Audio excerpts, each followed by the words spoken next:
Hey everybody, it is Saturday and we're going to do an update. This is going to be a Roblox update. We've got a couple of different things that have been sent through from our amazing 12-year-old sleuth, Richard. But first, we're going to read a good thing she remembers that every time. No. I'll move this out of the way. We got new mics. Hopefully you like it. Hopefully, yeah. Hopefully it helps a lot with sound quality. Thank you. You can see. How's this? Good. Okay. Oh, I can't see it, so I'm thinking here. All right. So we are in the book of John. Oh, bring this back. The Gospel of John. There are 4 Gospels. We're in the book of John, and I pointed to 18. So it reads... Oh, sorry. It's John... Chapter 2. Nope, John chapter 3. Okay. So it'll be John chapter 3, verse 18, and it says, "The one who believes in him is not condemned. The one who does not believe has been condemned already, because he has not believed in the name of the one and only Son of God." And there's the truth. There's the gospel. Boom. Right there. God says, took a while to get here, but we got there. We did, and it's an important message. See, these are where I have my bookmarks in the very front of my Bible, so it wasn't bookmarked. I don't think anybody is going to think that we're going to try to... I don't think so either, but just so that I can show try to do something weird. We're for real actually going through... Well, you just got to see me go back and forth 18,000 times looking for a verse. Exactly. All right. We're probably going to just use a Bible that doesn't have any devotional pages, and then that'll end with that. It's all right. So, all right, so you can move into what you've got for the day. This is going to be our sleuth, our Roblox sleuth. We've got Richard. Yep, we've got 2 facets here. We got 2 treasure troves of information that was sent. So we're going to talk about first. We're going to talk about another thing to be aware of on Roblox. And then we're going to get into what they have done with people that were trying to stop some predatory behavior on Roblox. So I'm giving you disconnected content, but I think you'll be able to follow along. Teenagers are harming themselves as part of a new online cult called Spawnism that's linked to the game on the popular platform Roblox. Children are being convinced that performing rituals around a symbol for the Roblox game Forsaken, so that's the name of the game, are giving them powers of reincarnation. It's unfortunate that kids actually believe this. Some are posting images after having carved the, sigil, carving the sigil into their skin, and there have been unconfirmed rumors of unaliving themselves linked to the craze. Experts believe that Spawnism is being encouraged by members of the COM network, which is a loose network of cybercriminals who also engage in online exploitation. The Roblox game Forsaken centers on a cult that believes in a spawn entity or a deity, and that worshiping a point symbol grants a second life or the ability to respawn after death. So I looked up the symbol for Spawnism cult, and basically it looks like a cartoon sun. For those of you who are listening not on video, it's just a symbol that would look like a sun, but instead of the points of the sun going straight out, they're in at an angle all the way around. So, and then you'll pop that in. And for those of you who are watching the video, I will put that in here so you guys can see. Just in case you may see that symbol on something that your child has put it on. Yep. Accounts on TikTok, Discord, and X dedicated to Spawnism encourage in the belief that this is real. So one of the other things I'm just going to say while I'm looking at this is I literally just typed in Spawnism sigil on Google, And one of the things that pops up with it are like an Amazon search for demons and their sigils of summoning. So, oh boy. I'm not sure. I don't think, I'm not even going to click on it, truthfully. But yeah, I typed in Spawnism sigil, hit images, and it's one of the very top row foreign. So I'll take a screenshot of that as well, just to show you. Even if it's just another pathway that they're getting children. And this is one Google search. I did one Google search just to see what it is. And imagine if your kid wants to see what it is, and then that's now opened a door to demons. It could be a very, at the beginning, just out of curiosity, wondering what something is, so you Google it like I just did. And that's why it's called a cult. And now here we are with, you can go on to Amazon, and if you visit the Amazon page, I see the chapel that they were talking about. I'm about Richard to read. Sent us that as well. Yep. You literally click on to open demons and their sigils of summoning. Yep. You open the link that is to the picture, and it takes you right to where you can buy for $6.85 the symbol charts for the demons and their sigils of summoning.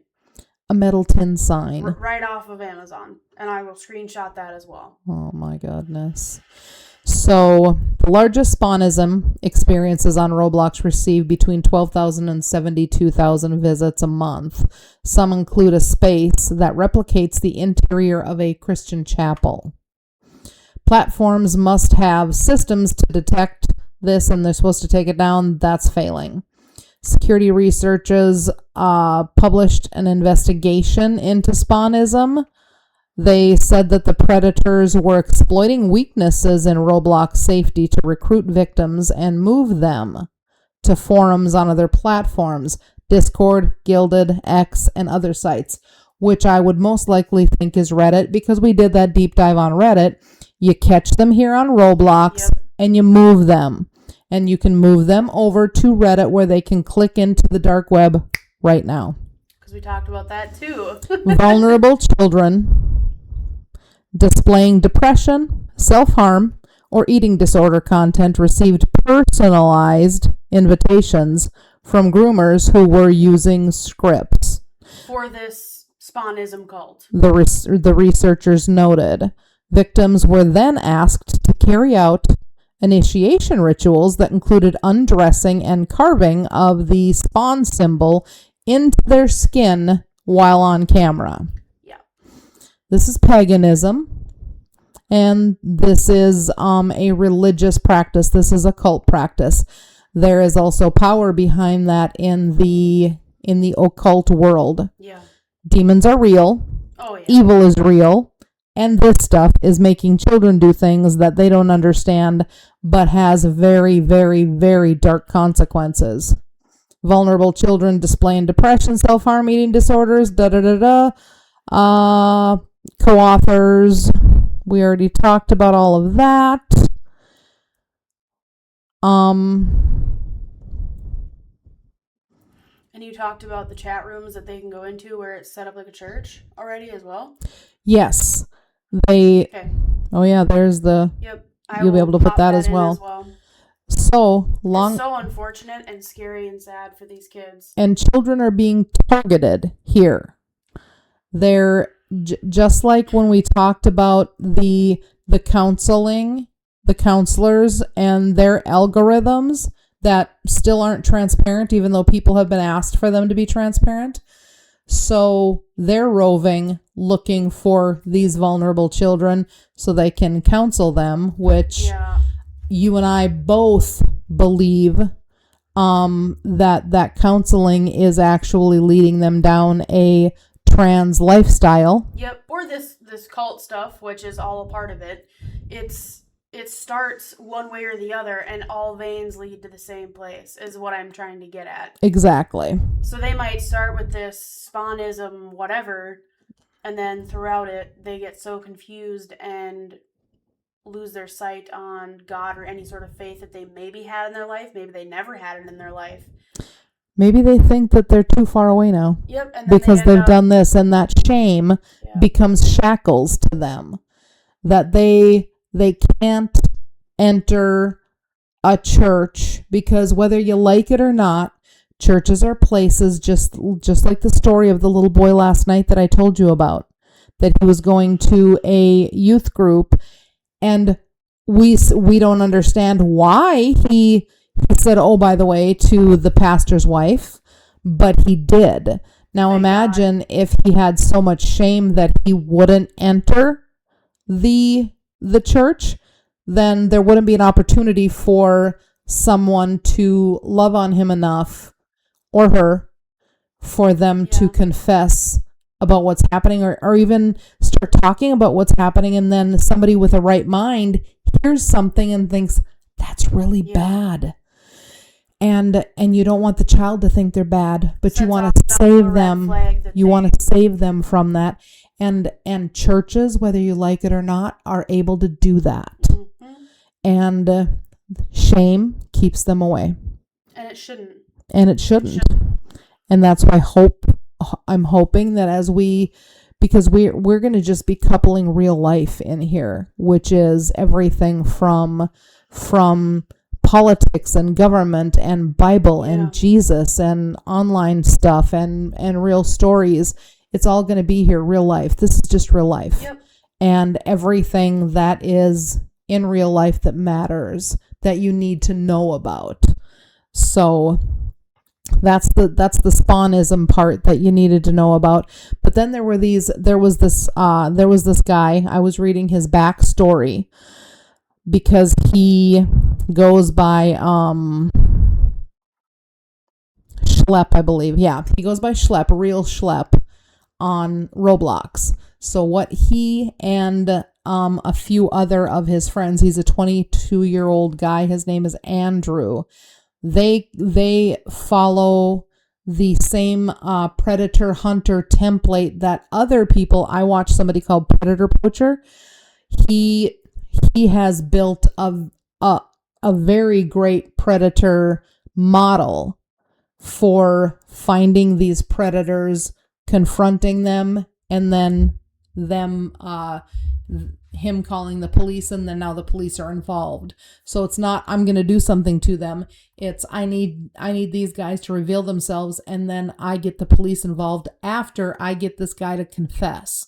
It's a very, very good template. Well, this guy was using that template on Roblox, and you can follow him on YouTube, and Miranda will probably pop some information in there if you would like to take a look at it.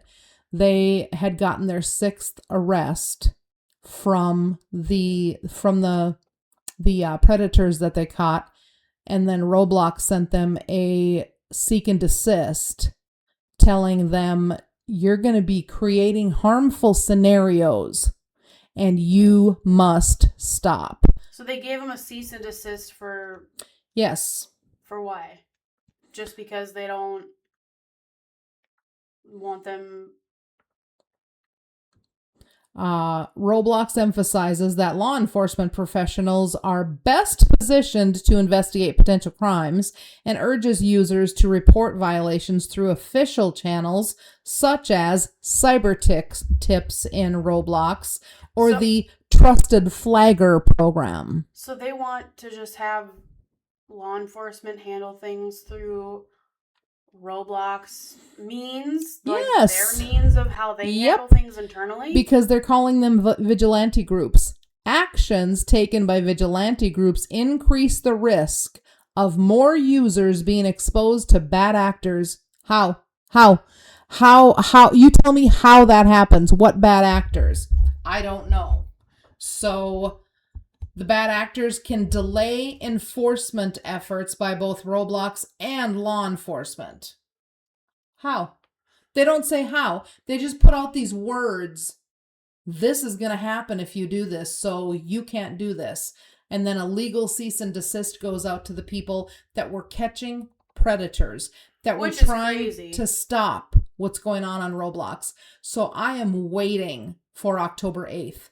And I hope you all are waiting for October 8th. And I'm waiting to see what happens Roblox in gets the Fargo piece that we hit the other day. Well, see what happens there. Well, actually, that one, if you looked into that, all that was saying that the coding group, apparently there's like a program, these young coders that get to go to this place, this group where they have access to online as well. And it was that group saying, because of everything that's going on, they believe that Roblox is harmful for youth. They've blocked any ability for Roblox to be accessed in Fargo. So that's what that was talking about, due to the legal action happening currently with Roblox. Okay. And so it was just the coding group, the youth coding group saying, nah, we're not doing it. We're not doing this. We're not even letting a child go near that. Good on them for taking action and saying that tells me that if a Fargo group has said, we will make sure there's no access to this platform, I believe that I can say with certainty that there is no parent that should ever allow their child near Roblox. Yeah. Ever. That there's when there, I should see, I'm backing up when I say ever, because there are some youth that are informed. I can't throw the baby out with the bathwater. I can't say that a teen that knows what's out there and isn't going to get involved with any of the garbage, that they can't go onto Roblox to play something completely benign. Yeah. So that's why I back up a little, but anybody under 12 years old, I don't even know about 12, honestly. Yeah, it's a struggle. It's a struggle. So what we're doing is just bringing you information, and you all decide after. Yep. We give you the information. This is so you can make informed decisions with your children. I just have such a heart for protecting children that I'm very quick to say, not even a hint. Don't even go there. Don't even let your child have the ability to get suckered by these. I mean, either they're gonna get caught up in some stuff with some creep from New York that's going to come and get them. Yuck. Or, oh, by the way, I'm going to start taking my clothes off and carving symbols into my body on camera so that I can supposedly gain some power for the game. I mean, it's like... For the game, of all things, for the game. Yeah, but that makes no sense. Games it's become crazy kids' lives. that these games become the kids' lives, and because that's how you know you're letting your kid have way too much time online. I've watched some videos online, and there were some toxic parents that knew full well that their child, their unruly little boy that was 8 years old, wouldn't listen to them, wasn't doing anything, and they used online gaming as a tool of parenting. I can't believe that that's even out there, but it's everywhere. Crazy. So they're just threaten online parent their child for them, basically. But then they also threaten the child. You aren't going to get to play this or this if you don't do this. And then when the father unplugs and takes the piece that lets them not be connected, lose their mind. That kid, I watched for 4.5 hours. I mean, it was time lapsed, but they let us know how long it was. 4.5 hours, he was following them around, hitting, screaming, knocking things down because they had disconnected him from his game. Mm-hmm. This is a problem. Big problem.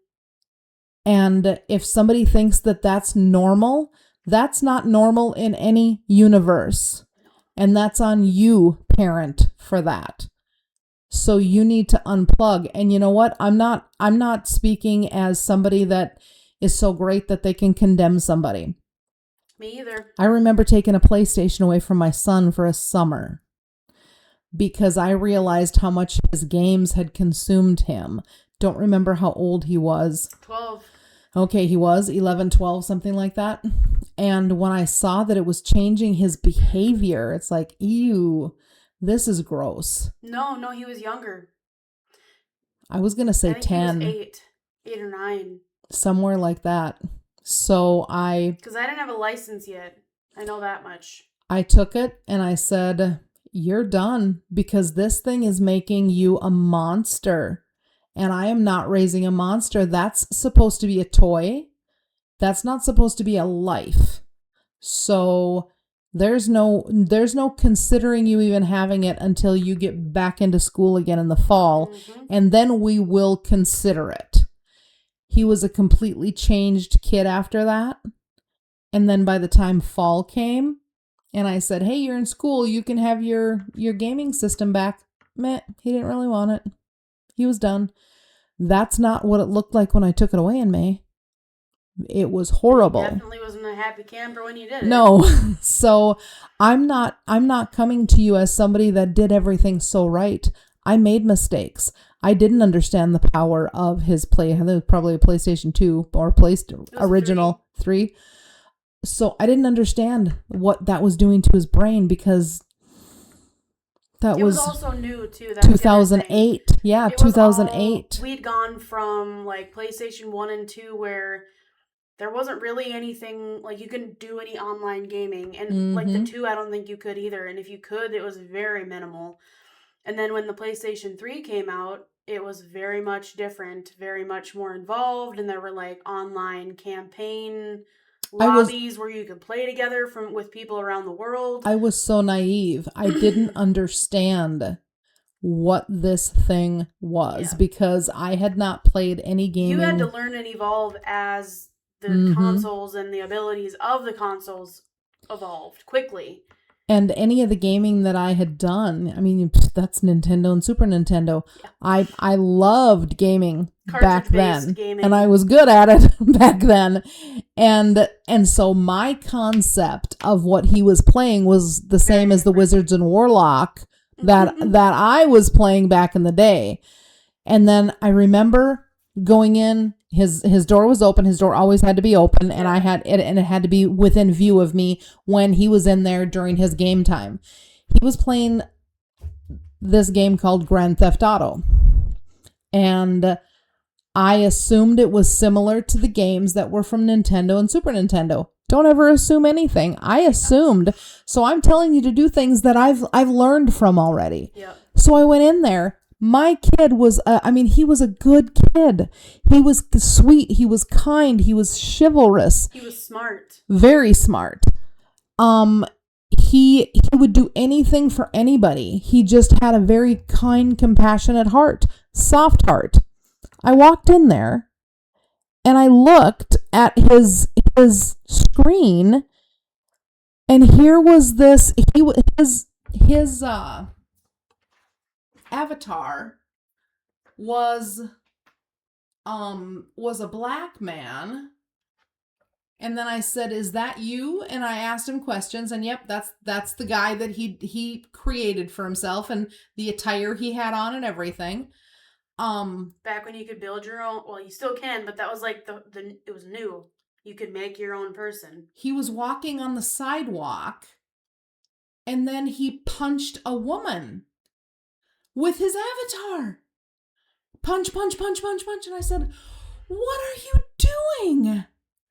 And then he started laughing.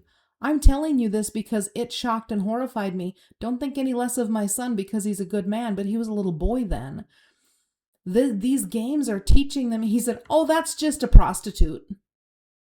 Just a prostitute. Yeah. So it's okay that you humanized completely. And that's exactly what it had been doing. I said, and here's the thing. This is what I'm going to tell you because I played these games too and I was a little bit older because I'm 6 years older than Christopher. So I remember pretty clearly these games. And if you played the game storyline, because it had its own storyline, some of the missions, it required you to beat the hookers, is what they called them. Beat the hookers or the prostitutes as part of the mission to complete or get whatever it was at the end. So, and he was young enough and innocent enough that he didn't realize that how horrified I was. Yep. And I made sure that he didn't realize how horrified I was because I wanted to ask questions and I wanted to learn more. Yep. So I said, what else can this game do that you would think that I probably wouldn't like? And he said, oh, well, you can do drugs. I said, what? And he said, but I don't do that because it slows my guy down too much. You can do drugs and you can drink. And I said, you can go do drugs and then have your avatar impaired and then you're trying to move your avatar. Like yes. And I said, so you could do that right now while I watch. Yeah. Okay, go do it while I watch. And he did. And I watched it. And I was horrified because I was the parent that let him play that. I bought that game for him. It still sits with me this many years later because that's probably one of the biggest epic failures as a parent that I think I ever felt. But the thing that walking into my son punching a woman.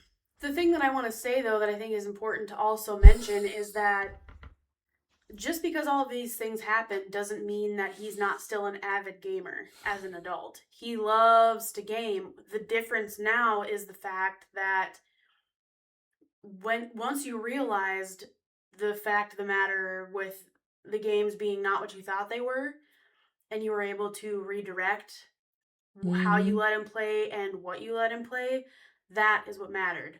And taking away the console and not allowing it to consume his life is also what mattered. Because I think the issue that we run into a lot is parents don't want to take away the consoles because it's a great babysitter. Yeah, and I never used it for that. And I'm not saying that all parents do. I'm just saying that there are some that are like, I just don't want to deal with the fit they're going to throw. I don't want to deal with having to keep them busy. And so it's just easier to let them sit and play their game. But it was an absolute turning point for Christopher taking his console away for the summer and saying, you can go play outside. You can read, do puzzles, you can do whatever you want. That's why he says games. Touch grass. Yep. He's been there. And I think after that, playing games was only allowed out in the living room as well. Yep. There was no more playing in your room alone. Not when I find that out. No, not until later on when he was, an adult. 16. Yeah, 16. I think it was 16 when it went back in. Yeah, that's probably fair. But it definitely, from the time that happened until well after I graduated, and then he was, ready to get to be graduating as well, that he was allowed to actually have his console in his room. And at that point, he was the only one playing the console, too. We'll add that as well. He would say, Mom, come and play with me. I can't remember the fighting game. It was a military game. And he loved this game. And he knew that I gamed when I was younger, but I could not. There were too many buttons in the front, and then these as L1, well. L2, and R1, R2. I couldn't get it all, and I was trying, but it made me feel so stupid. And I was a part of his team, and it was Call of Duty. There we go. He finally said, "Mom, just hide behind that bush until I kill everybody, and then come out, and then we'll go to the next one." He probably had you play Capture the Flag. Would be my guess, because I also played Call of Duty with him, and I also got the hide in the bush treatment. But I will say, I told him, no, I'm not hiding in the bush. I'm going to learn how to play, and you're going to like it. And then we ended up having probably one of the best summers of our lives, where you can ask him about it too. Ask him about the summer that we woke up. I would make pancakes the size of our plug-in electric griddle. With that's white when I was an executive director of that nonprofit I told you about. Or either white chocolate chips or regular chocolate chips. He still talks about that summer. Yeah. And then after we would have our gigantic pancake, don't ask me how I flipped it. It was a double spatula flip. Once we had our pancake fill, then we would go turn on Call of Duty, and we would play Call of Duty all day. Call of Duty Zombies, specifically, because I liked Call of Duty Zombies. Sometimes Capture the Flag. And then we would, of course, have a list that Mom would give us daily of these are your chores for the day while I'm at work. And we never did them on time. It was always, oh, shoot, it's whatever time. 3:00. Yeah. Mom's going to be home in 2 hours. Yeah. Or usually 4:00. Oh, Mom's home in an hour. Hurry up and do the dishes or vacuum or whatever. Have the day chore was, and then it was turn the game off, hurry up and scramble, and then of course we would scream and yell at each other while we're trying to do these chores way faster than we needed to actually do them if we would have just done them before we turned the game on. But hindsight's 2020. So I think gaming can be good. That's what I'm trying to say. That's the moral of the story. Gaming can be good. It's important that you're involved in. Don't think that what your children are playing. Yep. Don't think that gaming can't be a part of a kid's life. Right. But you have to be so involved and so knowledgeable. Right. That's the only way that you can keep them safe. Exactly. And that's what we're trying to do. Hopefully you can learn from my mistakes.